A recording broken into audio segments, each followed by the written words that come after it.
I always thought I'd be the last guy to end up in a story like this.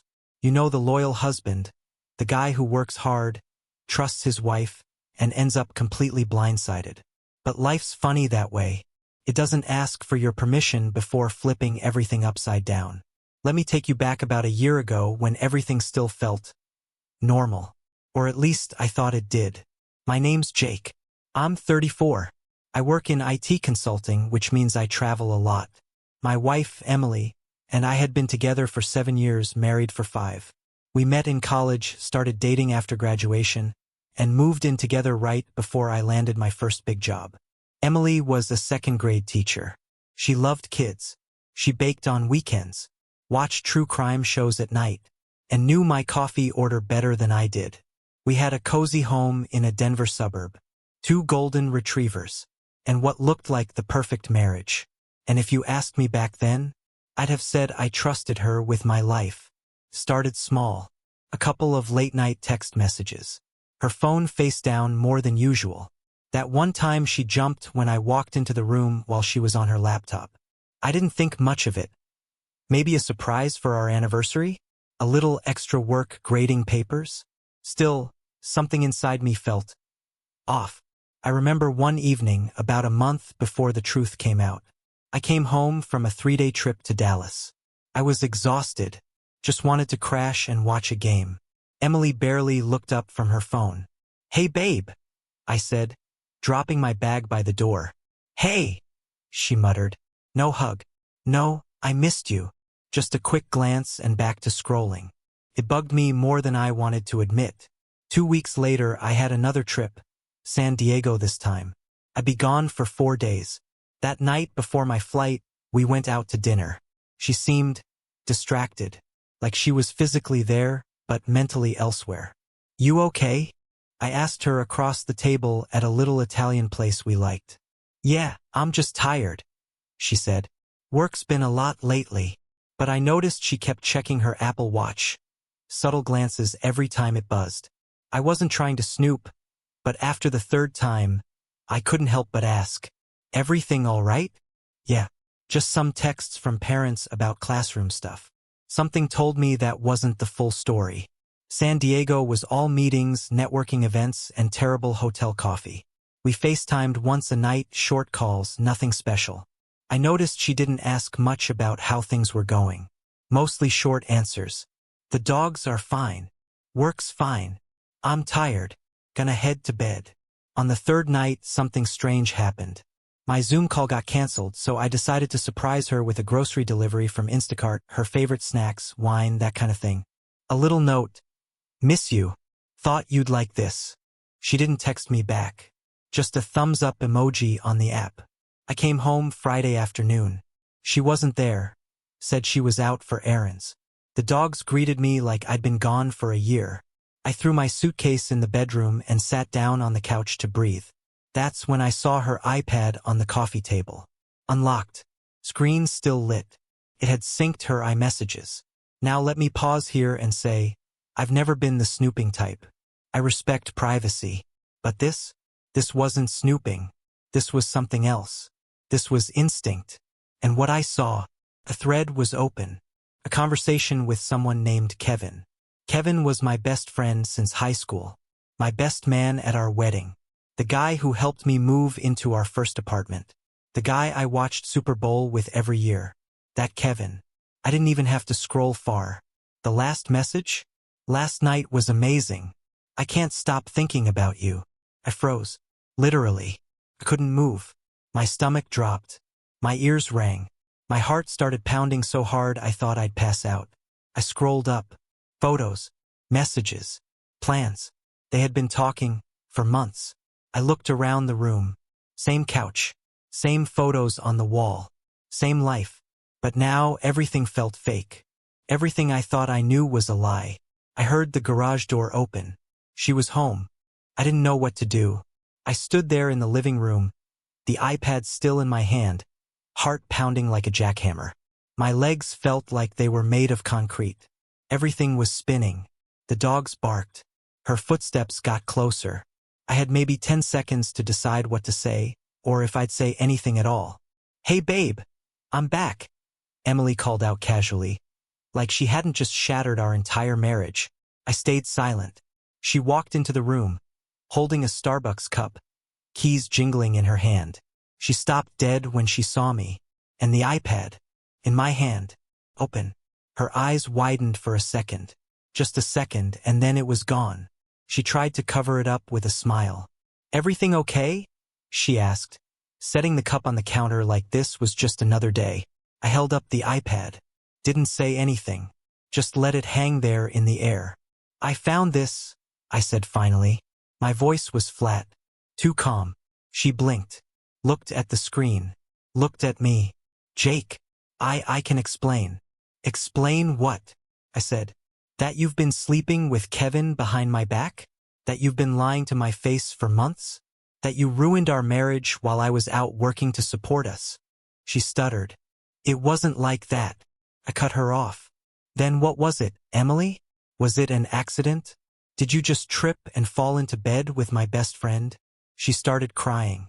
Of course she did. "Please, Jake, I made a mistake. I didn't mean for it to go this far." I laughed in a way that didn't feel like me. It was bitter, cold. "You didn't mean for it to go this far? Are you listening to yourself? You let this happen over and over. You chose this. Every message, every photo, every time you lied to my face." She reached out to touch me. I stepped back. In that moment, it wasn't even anger that hit me hardest. It was grief. I looked at this woman, the person I'd built my life with, and realized I didn't recognize her anymore. She wasn't my wife. Not the Emily I married.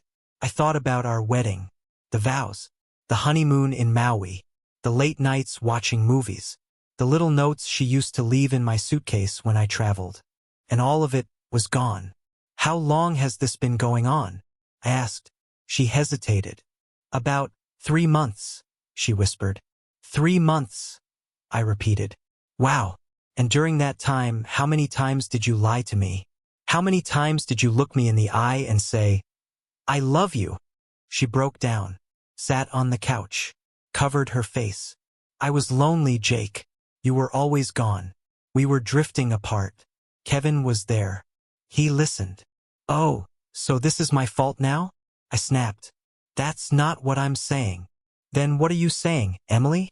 That screwing my best friend was your way of fixing our marriage?" The room went quiet. She cried. I stood. For the first time in my life, I didn't know what to do next. This wasn't just betrayal. It was the kind of betrayal that cut so deep you couldn't even feel it right away. I walked to the window, staring out at our yard. The same one we used to have BBQs in. The same one where we'd let the dogs run around on Sundays. It all felt like a memory now. Not mine. Just someone else's life. "You need to leave," I said quietly. She looked up, stunned. "Jake!" "No. Not tomorrow. Not next week. Right now. I can't even look at you." She opened her mouth to protest. Stopped. Grabbed her keys. And left. I sat there for a long time after that. Didn't move. Didn't speak. Didn't cry. Just sat. The dogs lay beside me, quiet. And the iPad screen finally went dark. I didn't sleep that night. Not even for a second. I just laid there, in the bed we used to share, staring at the ceiling, listening to the silence. It was deafening. Too quiet. The kind of quiet that doesn't let your brain stop running in circles. The dogs were asleep at the foot of the bed. The clock blinked. 2:43 a.m. I kept hearing her voice in my head. It wasn't supposed to happen. I was lonely. Kevin was there. Kevin. I still couldn't believe it. Out of every person on the planet. Him? My mind kept dragging me back to moments, memories I didn't ask for. Back when Kevin and I used to hit bars together in our 20s. How we laughed like idiots over fantasy football. How he gave that stupid toast at my wedding. "If Jake messes this up, I'll marry Emily myself." Funny how jokes age like milk. I remembered the trip 3 of us took to Tahoe. They sat next to each other on the ski lift. I thought nothing of it. She laughed at one of his jokes. That goofy Kevin charm. Was it already happening back then? Was it always there? Around 3:15 a.m., I got up and walked into the kitchen, opened the fridge, stared at a bottle of beer for a solid minute. "What are you doing?" I whispered to myself. I closed the fridge without grabbing anything. I wanted to feel this. As much as it hurt, I didn't want to numb it. Not yet. I went into the bathroom and looked at myself. My eyes were bloodshot, jaw clenched. I looked 10 years older than I did yesterday. How did I not see this coming? Am I really that blind? I felt like a fool. And worse, I felt used. Like I'd been out building this life for us while they were doing whatever they were doing behind my back. Every flight, every hotel night, I'd FaceTime her from some Marriott in Phoenix and she'd say, "Miss you," then hang up and text Kevin? I wanted to throw something, punch a wall, scream, but I didn't. I couldn't go back to the bedroom. It didn't feel like mine anymore. So I sat on the couch with a blanket and just sat. The iPad was still there. Same place. I hadn't touched it since she left. But I kept glancing at it like it was staring at me. I knew I could scroll, read everything, dig deeper into every message, every picture, every emoji. But something stopped me. I already knew what mattered. She chose him. I picked up my phone, opened Kevin's contact, stared at it, thumb hovering over call. What would I even say? "Hey Kev, you good, man? Just checking in. Oh, by the way, I know you've been sleeping with my wife." It was pathetic. This guy held my kids when they were born. Well, we didn't have kids yet, but we talked about it. He was the guy I called when my dad passed away. The guy who helped me fix my fence last spring. And now he was the guy who broke my marriage. I knew I had two options. Confront him right away.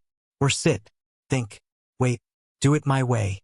I wasn't the kind of guy who throws punches or shows up at someone's doorstep screaming. But right then, I wanted to be. Still, something told me to hold off. Do it smarter. I needed to see how far this went. What they were planning. What Emily would do next. I needed to control the narrative, not just react to it. Around 6 a.m., the sky started to change colors. Orange leaked into the blinds. Birds started chirping like nothing happened. I hated them for it. How could the world just keep going like nothing was wrong? My phone buzzed. "Emily, I'm staying at my sister's. I'll come get some of my stuff later today. No apology. No, I'm sorry. Just logistics." Cold. Like a transaction. I didn't respond. Not yet. I didn't text her back. Couldn't. Not because I didn't have anything to say, believe me, I had plenty, but because I knew that whatever I said right now, it would come from rage.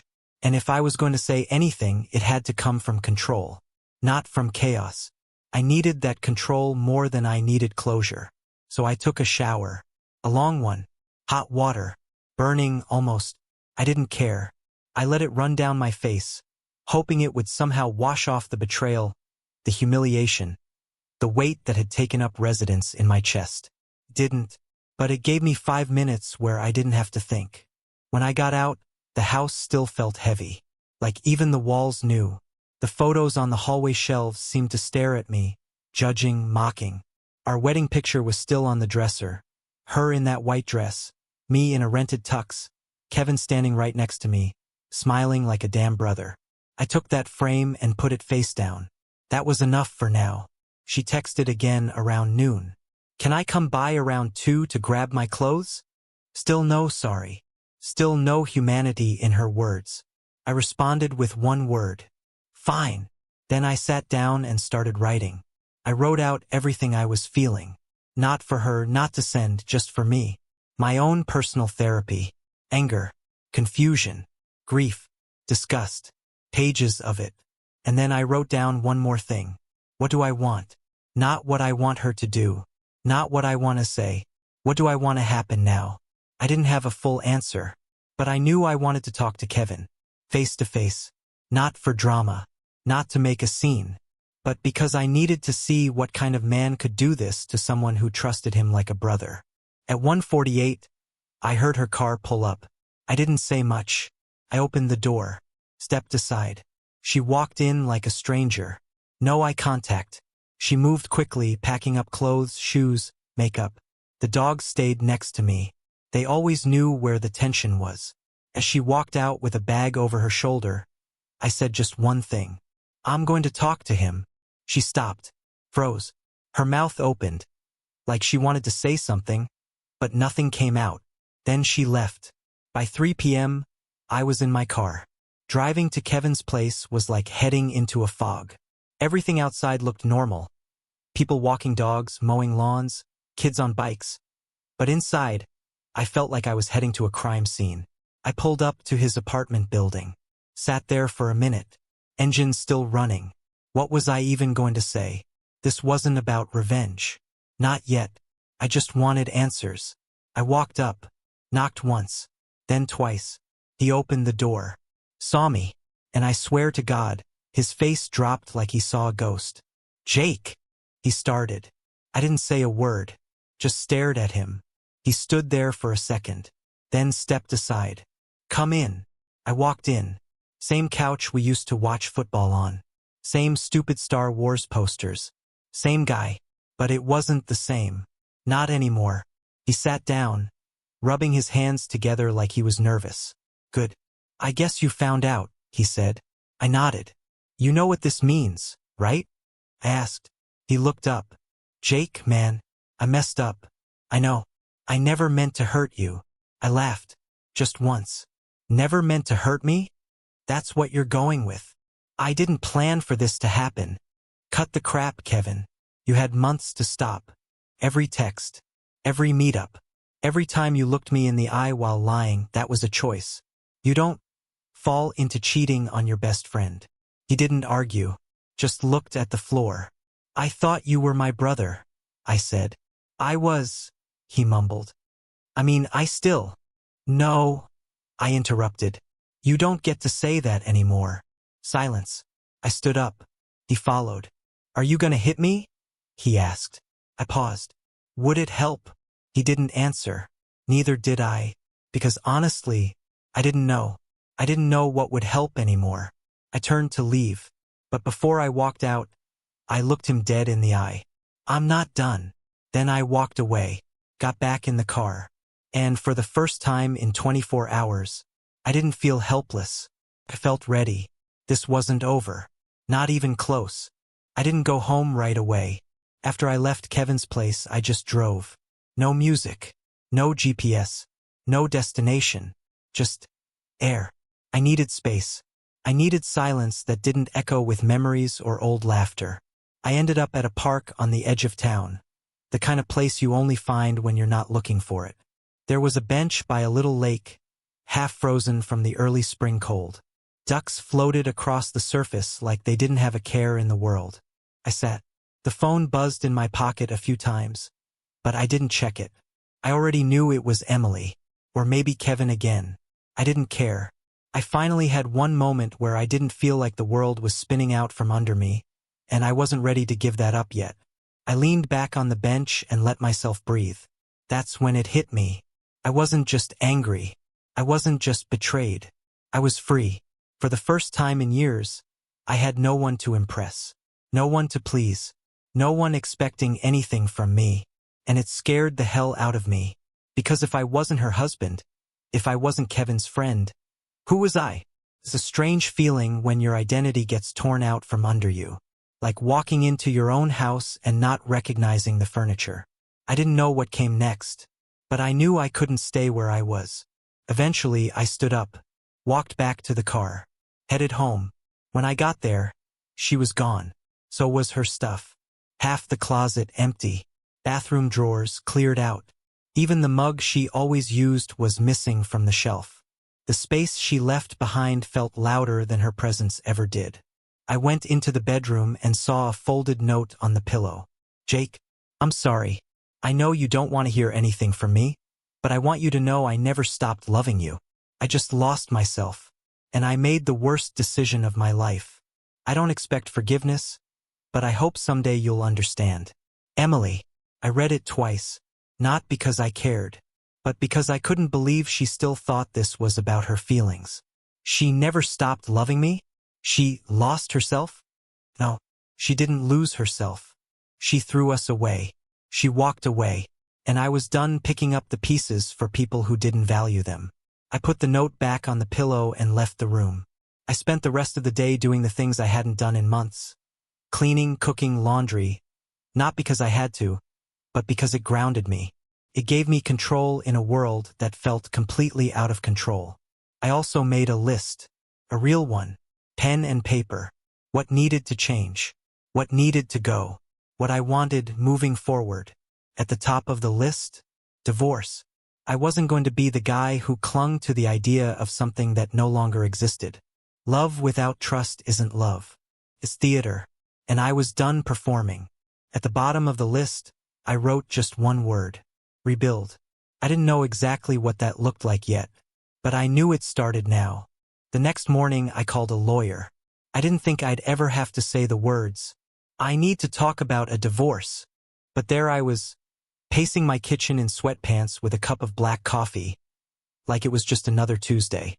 The woman on the phone, Melissa, I think her name was, had that calm, professional tone. Not cold, just efficient. She asked a few basic questions. How long we'd been married. Whether we had kids. No. Whether we owned property together. Yes, the house. Whether there was infidelity involved. That one made me pause.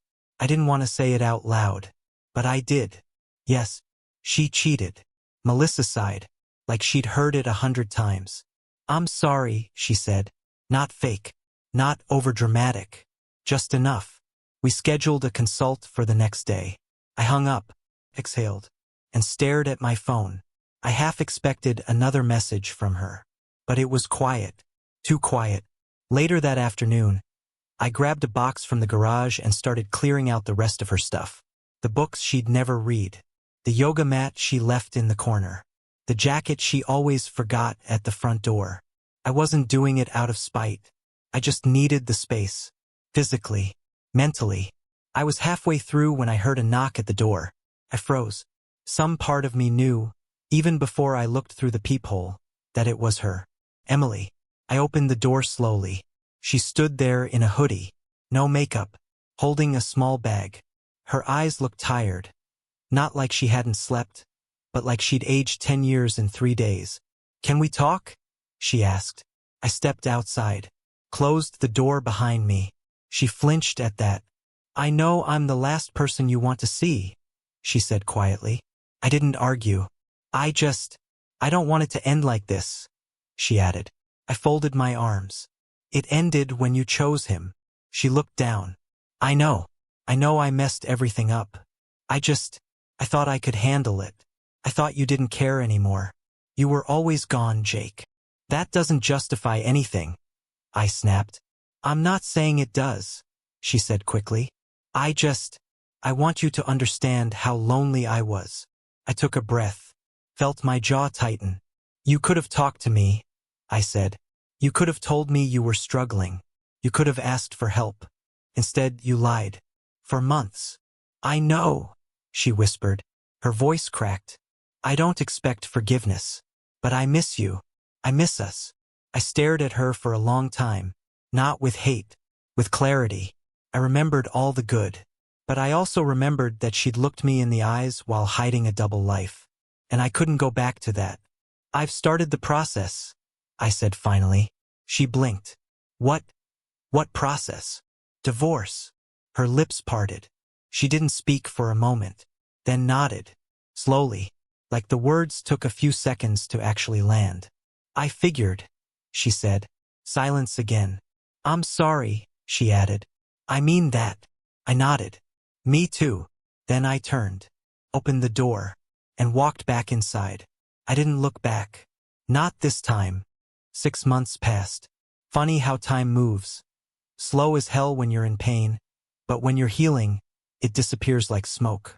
I moved out of the house. Sold it, actually. Too many memories in those walls. Good ones, yes, but now, all poisoned. I ended up renting a small place closer to the mountains. It's quieter. More space. Fewer ghosts. The divorce went through without much of a fight. She didn't try to contest anything. Didn't show up to the final hearing. It was over. Just like that. Some nights I still thought about it. About her. Not out of longing, but out of disbelief. How fast things fall apart. How someone you'd take a bullet for could be the one holding the gun. Kevin tried texting me once. Just one message. "I'm sorry. I was selfish." I didn't reply. What's left to say? Some people believe closure comes from a conversation. I don't. Closure isn't something someone else gives you. It's something you take when you finally decide you don't need answers anymore. I started running in the mornings. Bought a dog. A rescue, black lab named Max. I took up reading again. Even joined a local hiking group. No, I'm not trying to sound like one of those motivational comeback guys. There's no playlist or 5-step plan for healing. Some days still sucked. But one morning, I woke up, poured coffee, stepped outside, and realized I hadn't thought about her in over a week. That was the first real win. I wasn't angry anymore. I wasn't broken. I was me again. Different, yeah. A little harder around the edges. But real. And that version of me, the one who'd been forged in all that fire, he was someone I could finally respect. Sometimes people ask me if I'd ever take her back. The answer is no. Not because I hate her, but because I love myself now more than I ever did before. And that's something no one can ever take from me again.